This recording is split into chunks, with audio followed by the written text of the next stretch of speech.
Olá a todos!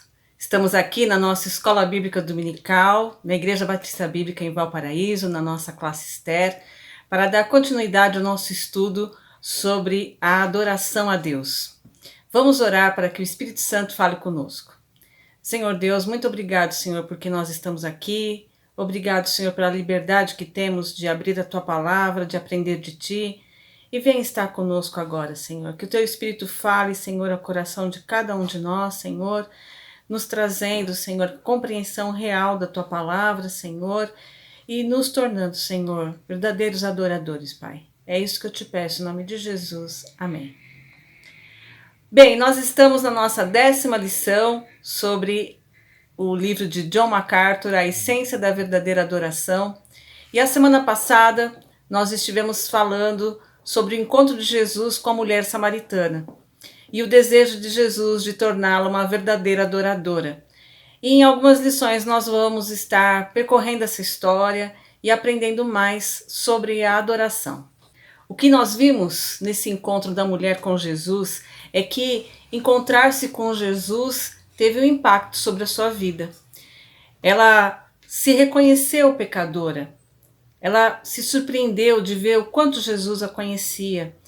E se vendo pecadora, nós vemos também que ela teve um coração aberto para buscar a adoração ao Senhor. E a pergunta que ela faz naquele momento é onde ela deveria adorar. Se ela deveria adorar em Gerizim, que era onde os samaritanos adoravam, ou se ela deveria adorar no templo, em Jerusalém, que era onde os judeus adoravam. Na verdade, nós vemos o equívoco da pergunta dela. Naquele momento, ela estava perguntando sobre o local onde adorar. E isso revelava uma compreensão de que a adoração ela estava restrita a um local, a um momento, a um ritual. Mas Jesus lhe responde que a adoração, haveria um tempo que essa adoração não seria nem aqui nem ali. Né? Nem os samaritanos estariam certos, nem os judeus estariam certos.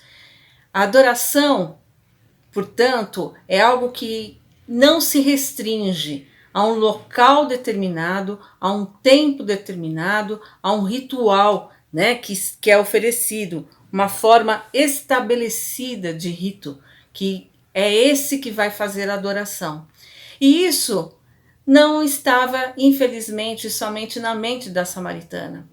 Isso está presente na mente de muitos cristãos, que consideram que adorar a Deus é realmente ir a um templo num domingo e ter aquele tipo de culto, porque senão não estarão adorando ao Senhor. Portanto, essa aula de hoje ela é essencialmente para nos esclarecer isso. Qual é o local da adoração? Através da resposta de Jesus, nós temos que responder a essa pergunta. Será que o local da adoração tem alguma importância? A verdade é que Jesus ali demonstra que a antiga aliança havia terminado. As velas, os incensos, os rituais, né, as vestes sacerdotais, toda aquela estrutura já não representava mais o que significaria uma adoração aceitável, porque representavam o judaísmo, o paganismo, né? Uma tradição extra-bíblica herdada dos ancestrais no meio de alianças que ignoram esse novo e vivo caminho. Infelizmente, nós vemos que hoje ainda se mantém em algumas igrejas a observância a essa estrutura da antiga aliança, que quando Jesus vem, ele rompe com ela. Ele estabelece uma nova aliança, uma nova forma de adoração. O necessário compreender é que o templo era simplesmente um símbolo, né? Um símbolo de residência. E ele estava ali para estimular realmente ao povo de Israel a ter uma vida de adoração, a abraçar a adoração como um estilo de vida. Então, os templos, né, essas cerimônias, eles eram símbolos e não mais uma realidade que deveria ser seguida. Mas então, que nova realidade aparece agora com a nova aliança. Nós vamos ver lá em 1 Coríntios, capítulo 6, versículo 19, o que Paulo traz, né, para a igreja de Corinto. Ele diz assim: ou não sabeis que o vosso corpo é santuário do Espírito Santo que habita em vós? Todo crente é templo vivo do Espírito Santo de Deus. Agora não mais um templo externo, mas um templo interno, né? Um templo em que cada um de nós se transforma realmente em templo do Espírito Santo, em lugar de adoração. Deus se faz presente conosco o tempo todo, e isso significa que todo crente pode adorar em qualquer lugar. Aquele que é salvo por Jesus Cristo, né, em que o Espírito Santo de Deus habita, ele pode adorar na montanha, na praia, ele pode adorar dirigindo o carro, ele pode adorar trabalhando no escritório, ele pode adorar andando pelo caminho e pode adorar também dentro de uma igreja, ele pode adorar o tempo todo, porque neste momento, ele não é mais vinculado somente ao templo. Eu tenho que sair do meu trabalho e ir lá no templo, porque é lá que eu vou poder adorar a Deus. Não, você no caminho, você em qualquer momento, né? O seu pensamento pode estar ligado a Deus, você pode estar adorando efetivamente o nome do Senhor. Nós temos em Hebreus capítulo 10, versículo 19 e 20, uma das maiores declarações, né, sobre o sacrifício de Jesus Cristo que nos santifica de uma vez por todas. Vamos lá ver em Hebreus capítulo 10, versículo 19 e 20. Portanto, irmãos, tendo coragem para entrar no lugar santíssimo por meio do sangue de Jesus, pelo novo e vivo acesso que ele nos abriu através do véu, isto é, do seu corpo. Vocês se lembram de quando Jesus morre, que o véu do templo se rasgou? A nossa separação com Deus acabou. Jesus aqui está dizendo, né, que por meio do sangue de Jesus, ele nos deu um novo e vivo acesso a Deus. Antes, apenas o sacerdote entrava lá no lugar santíssimo e ele poderia morrer lá na presença de Deus. Então era colocada uma corda para que se ele morresse lá ninguém podia entrar, as pessoas tinham que puxar para fora. Olha que privilégio! Hoje nós podemos entrar sem medo nesse lugar santo, né, na presença do nosso Deus. Infelizmente, muitas vezes isso sai da nossa mente. Nós esquecemos que nós estamos na presença do Santo Deus. E é nessa presença do Santo Deus que nós podemos adorá-lo. Então, nós temos esse presente, esse privilégio de poder ter a adoração em qualquer lugar, porque o véu foi rasgado através do sangue de Jesus. Esse vivo, esse novo caminho, esse novo acesso ao Pai foi estabelecido para nós e agora nós podemos adorá-lo em qualquer lugar. Essa é a suprema realidade da adoração. O John MacArthur escreve aqui, né? Ele diz assim: Deus nos permitiu entrar no lugar santíssimo por meio do sangue de Cristo. E isso não podia ser feito pelos que viviam sobre a antiga aliança. Eles adoravam Deus à distância. Você, que acredita na nova aliança, foi aproximado de Deus para sempre. Cristo foi à cruz e se ofereceu para dar a você acesso à livre adoração a Deus, para introduzi-lo no lugar santíssimo. E é feito esse convite para nós, né, para que nós possamos entrar realmente na presença de Deus constantemente. Está lá em Hebreus capítulo 10, versículo 22, que diz: aproximemo-nos com o coração sincero, com a plena certeza da fé, com o coração purificado da má consciência e tendo o corpo lavado com água limpa. Então, aproxime-se do Senhor com o coração sincero, com a certeza da fé, né? Com o coração purificado e com o corpo lavado em água limpa. Então, achegai-vos a Deus e ele se chegará a vós. É o que diz Tiago capítulo 4, versículo 8. Nós fomos salvos, esse caminho foi aberto e agora nós podemos chegar ao Pai em adoração sincera com o nosso coração. Nós somos bem-vindos diante de Deus, né? Nós não precisamos, portanto, ir a uma igreja para adorar a Deus. E aí entra uma questão séria, né? Então que ótimo, Laís, né? Eu não preciso, tá vendo, de igreja? Ué, mas a Laís está na escola dominical de uma igreja, falando que eu não preciso de igreja, né? Eu estou dizendo que você não precisa no sentido de ser uma condição sem a qual você não pode adorar.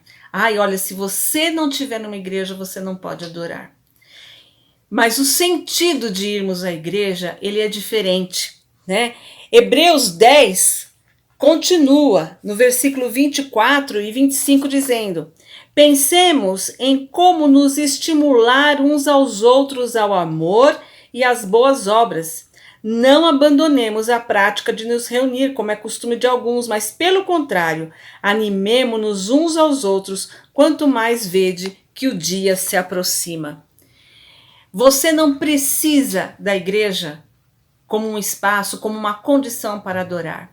Mas Paulo está dizendo aqui, estimulem-se uns aos outros. Estejam juntos, né? Não abandonem a prática de se reunir.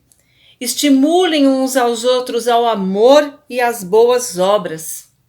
Quando nós nos reunimos, nós aprendemos a amar. Por quê? Porque nós somos muito diferentes. Quando nós sentamos na igreja e olhamos para os lados, as pessoas têm diferentes culturas, hábitos, maneiras de pensar, né? Condições socioeconômicas, condições culturais, níveis de estudo, enfim, uma série de diferenças. Somos todos diferentes. Mas, unidos por Jesus Cristo, nós nos amamos, nós aprendemos a amar uns aos outros. O amor do Senhor se derrama no nosso coração e nós fluímos esse amor uns para os outros. Então, aqui Paulo está dizendo, não abandonem a prática de se reunir, para vocês se estimularem uns aos outros. Essa palavra é tão importante neste tempo, né? Neste momento. Quando depois de mais de um ano e meio, quase 2 anos aí, estamos afastados, cada um na sua casa, assistindo lives, assistindo cultos à distância, e pode parecer na sua cabeça que, puxa, olha aí, ó, eu adorei do mesmo jeito, foi tão bom quanto, né?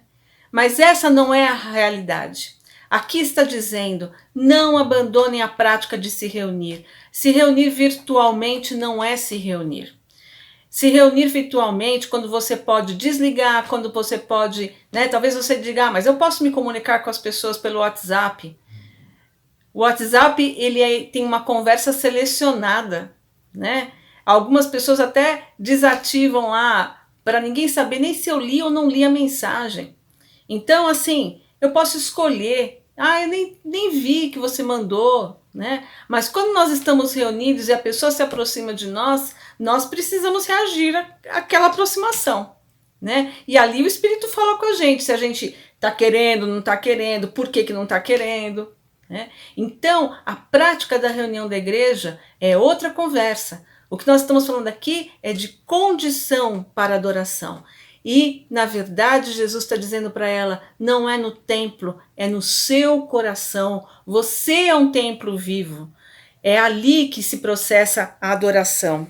Mesmo agora, na nova aliança, Deus tem um templo, a parte do templo do nosso corpo individual, no qual ele se reúne com o seu povo. Efésios capítulo 2, versículo 19 a 22, diz assim: assim não sois mais estrangeiros, nem imigrantes. Pelo contrário, sois concidadãos dos santos e membros da família de Deus, edificados sobre o fundamento dos apóstolos e dos profetas, sendo o próprio Cristo Jesus a principal pedra de esquina. Nele, o edifício inteiro, bem ajustado, cresce para ser templo santo no Senhor, no qual também vós juntos sois edificados para a morada de Deus no Espírito. Todos nós, crentes, estamos coligados. Nós somos parte, né, deste edifício. Nós somos pedras que vão se juntando e crescem, uma ali se juntando na outra. O edifício todo cresce. E aqui a palavra de Deus que diz que todos juntos sois edificados para a morada de Deus no Espírito. Todos nós juntos nos fortalecemos e edificamos realmente esse templo vivo que é a igreja, não no aspecto físico, né? Mas no aspecto espiritual, como um corpo. Paulo, ele escreveu sim que nós somos templos individuais, mas alguns capítulos antes, em 1 Coríntios, capítulo 3, versículo 16, quando ele fala, não sabeis que sois santuário de Deus, o pronome usado aqui é vós, né, no plural. Então ele está dizendo, vocês todos são templo do Espírito Santo. E essa é a realidade. Cada nós individualmente somos templo. E todos nós juntos somos o templo da igreja viva, do corpo, da família de Deus. Nós somos santuário do Deus vivo, como ele disse, habitarei neles e entre eles andarei. Deus se move no meio do seu povo. Quando nós estamos reunidos na igreja, Deus está em cada um de nós e Ele está também entre nós, andando entre nós, né? A igreja é essa habitação especial de Deus, mais real que os edifícios simbólicos do Antigo Testamento. A primeira carta de Pedro, no capítulo 2, versículo 5, diz o seguinte: vós também, como pedras vivas, sois edificados como casa espiritual, para serdes sacerdócio santo, a fim de oferecer sacrifícios espirituais aceitáveis a Deus por meio de Jesus Cristo. Essa é uma descrição da adoração. A igreja não é um edifício feito de pedras, é um edifício feito de carne. Nós, crentes, somos pedras vivas do templo de Deus e quando nós nos reunimos, nós constituímos um lugar de adoração no qual Deus está presente e à vontade conosco. Se nós estamos numa casa reunidos, todos nós ali, a igreja do Senhor está ali, o templo do Senhor está ali, né? Porque nós somos pedras vivas e nós edificamos quando nós estamos uns junto com os outros, né? Os crentes são assim templos vivos de Deus, oferecendo a Ele sacrifícios espirituais de uma forma que não é possível realizar em outra parte, a não ser na Assembleia da Igreja Redimida. Nós não teremos o mesmo tipo de adoração, né? Separados, cada um no seu cantinho. Todo mundo já ouviu a ilustração da fogueira, né? Que quando você vê ali, ela tá forte, ela tá um fogo intenso, mas se você vai pegando os gravetos e vai separando aqueles gravetos que antes estavam em chamas, né? Você vai separando eles, o que vai acontecendo? Eles vão se apagando. Os gravetos, eles só são flamejantes realmente e produzem muito calor quando eles estão unidos. Na verdade, a adoração conjunta, ela não é o que a maioria das pessoas pensa que ela é. Aquela reunião formal, né, com uma estrutura toda estabelecida, oração, louvor, né, dízimos, enfim, e uma pregação, e o término com uma oração. Acabamos acreditando que são essas atividades que dão conta da adoração. Mas, na Nova Aliança, a adoração ela não está na atividade externa, mas ela está realmente na atitude do coração em relação a essa atividade externa. Então, o que é importante, como disse Jesus para a mulher samaritana, não era o monte ou o templo, era o coração dela. E da mesma forma, hoje, o que pesa, podemos sim estar num culto formal, né? Podemos ter uma organização, mas o que pesa é o coração. O que torna aquela adoração aceitável ou não aceitável é o coração, e é o coração de cada crente. Quando a Assembleia dos Redimidos se reúnem ali o coração de cada crente. E um coração que não se fez no domingo, mas um coração que se fez da segunda a segunda, que desde a segunda-feira ele foi um coração adorador, né? Ele foi um coração de relacionamento com Deus. E estes adoradores individuais se reúnem e, na expressão de cada atividade externa que acontece naquele culto, o coração do adorador está presente. Essa é a adoração aceitável. Muitas vezes queremos criar um ambiente para adoração, né? A música tem que ser aquela, uma luz X, frases para que façam silêncio. E muitos criam ambientes artificiais de adoração que mexem mais com a emoção das pessoas. E isso pode ser extremamente prejudicial para uma adoração sincera, porque as pessoas acabam achando que porque se envolveram emocionalmente, elas adoraram. Né? Ai, foi tão gostoso aquilo. Nós sabemos que até certos acordes de música tocam mais a nossa mente do que outros. Mas o coração do adorador, ele não está regido pela emoção, ele está regido pela vida espiritual daquele adorador, pela sua comunhão com Deus.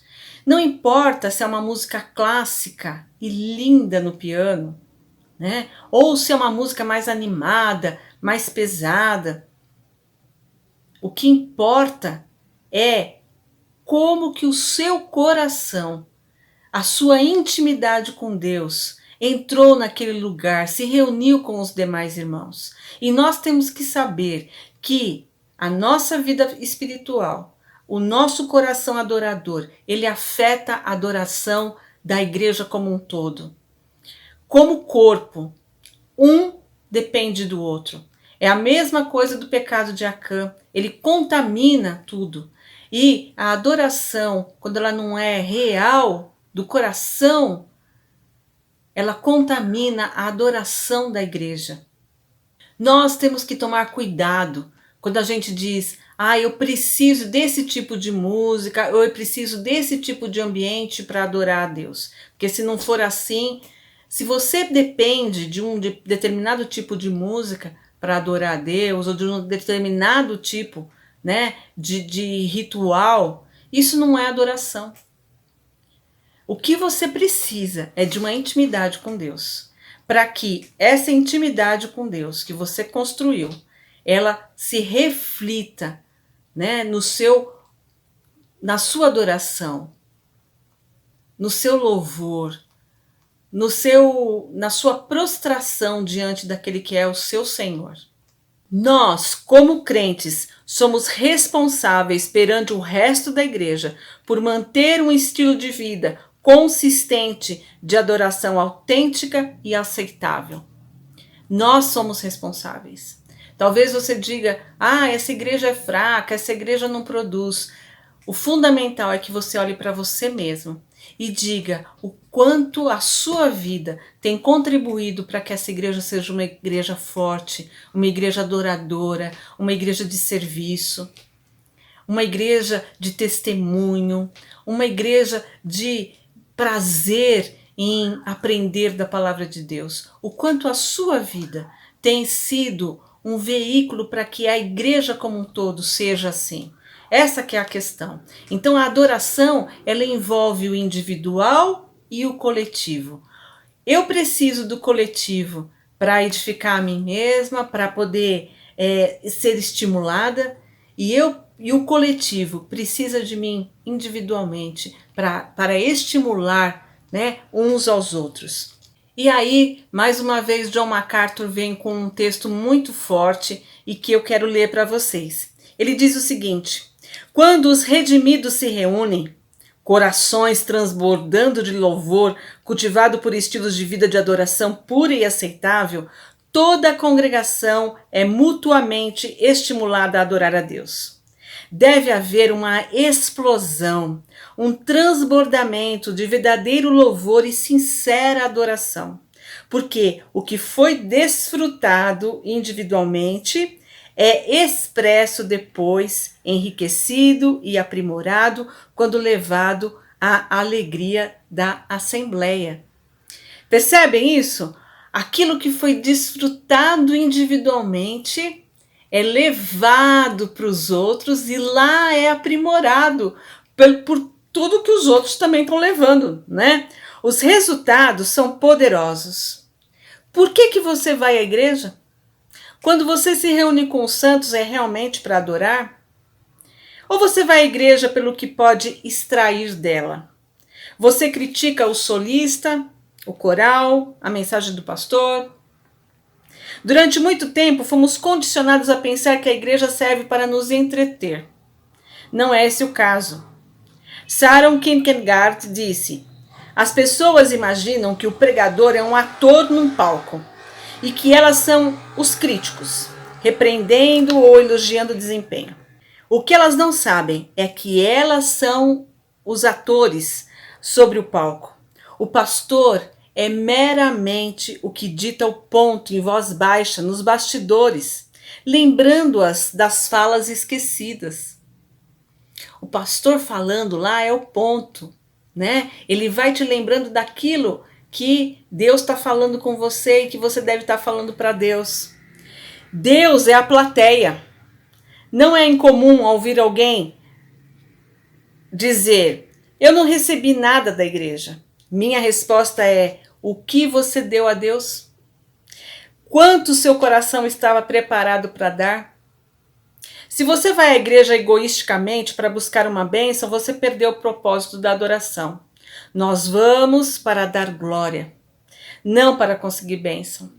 A compreensão disso afetará a maneira pela qual você analisa a experiência da igreja. A questão não é conseguir algo daqui, mas sinceramente, eu dei glória a Deus? Nossa, gente, que cacetada isso, né? Entrar na igreja, atravessar o portal, a porta da igreja. Para que eu vim aqui hoje? Para dar glória a Deus. Eu vim aqui para expressar o que a minha vida da semana toda de adoração foi, e agora eu vou transbordar aqui. E eu vou transbordar, e o meu irmão do lado vai transbordar, e o pastor vai transbordar, e esse transbordamento todo vai ser poderoso. E nós juntos vamos adorar em espírito e em verdade, e a nossa adoração será aceitável para Deus. E aí a bênção virá, porque a bênção de Deus é uma resposta à nossa adoração. Por isso que se você não se sente muito abençoado, você deve pensar como é que está sendo sua vida de adoração. Você dá glória a Deus? Porque as bênçãos, elas vêm em retribuição. Quando você começa a adorar a Deus, adorar o Deus que você tem, glorificar a Deus, conhecer a Deus, você começa a perceber as bênçãos de Deus na sua vida. Não é um toma lá da cá, mas é um fluir natural, né? Porque você vai começar a sentir realmente o quanto que você é abençoado na sua vida. E John MacArthur termina dizendo: a igreja não é um edifício de tijolo e massa no qual a assembleia se reúne. É o povo de Deus no qual ele habita. É na igreja, entre o povo de Deus, que a nossa adoração mais se parece com a adoração do céu. Quem não gostaria de participar disso? Devemos ter um coração adorador para sermos estímulo espiritual a outros, enquanto nós mesmos somos encorajados a praticar o amor e as boas obras. À medida que o catalisador de nossa mútua devoção a Cristo afeta a nossa alma, nós fazemos o bem e compartilhamos. O ciclo se completa quando vivemos do transbordamento de louvor e contínuo coração de ação de graças. Então, a adoração é verdadeiramente um estilo de vida. Para isso fomos redimidos. Para isso nós somos resgatados por Cristo, para sermos adoradores. E nós só seremos adoradores com os nossos irmãos quando nós formos adoradores individualmente. Mas, como adoradores individuais, nós podemos encorajar uns aos outros. Eu digo para você, nós temos na nossa igreja um formulário para você se inscrever para o culto. Eu sei que as comodidades hoje de você estar em casa são muito grandes. Eu sei que nós estamos vivendo uma pandemia e nossa igreja tem atendido aos protocolos sanitários. Nós estamos com um auditório reduzido, nós temos controle de temperatura, nós temos o álcool gel, nós usamos máscaras. Mas você deve se perguntar, eu não fui hoje à igreja, ou eu não vou hoje à igreja, adorar a Deus com os meus irmãos, porque eu fui me inscrever e já havia o número que poderia, e portanto, por isso é que eu não vou, né? Porque não foi possível pelo número que já deveria estar lá, passou, não pode mais. Ou eu não fui à igreja, porque eu não acho isso importante, porque eu acho que é a mesma coisa assistir a live, porque eu acho que não faz diferença.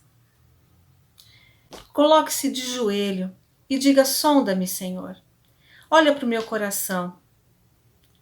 Mostra para mim, Senhor, o quanto eu posso ser um estímulo aos meus irmãos, o quanto nós podemos ser um transbordamento da nossa adoração individual. Vamos nos estimular uns aos outros, irmãos. Vamos viver essa comunhão. Vamos viver esse pedacinho do céu aqui na terra, que é a expressão de louvor e adoração que podemos fazer juntos. Que Deus possa abençoar a sua vida, que você possa se tornar um templo vivo realmente do Senhor, que se você ainda não tem o Senhor Jesus como seu Salvador, que Ele possa alcançar você, que você tenha a compreensão de que Ele é o único Salvador, Ele é aquele que pode resgatar você, que você se torne esse templo vivo e que você seja um adorador que depois se reúna com outros adoradores e como uma igreja forte, faça uma adoração aceitável ao nosso Deus. Vamos todos juntos adorar a Deus.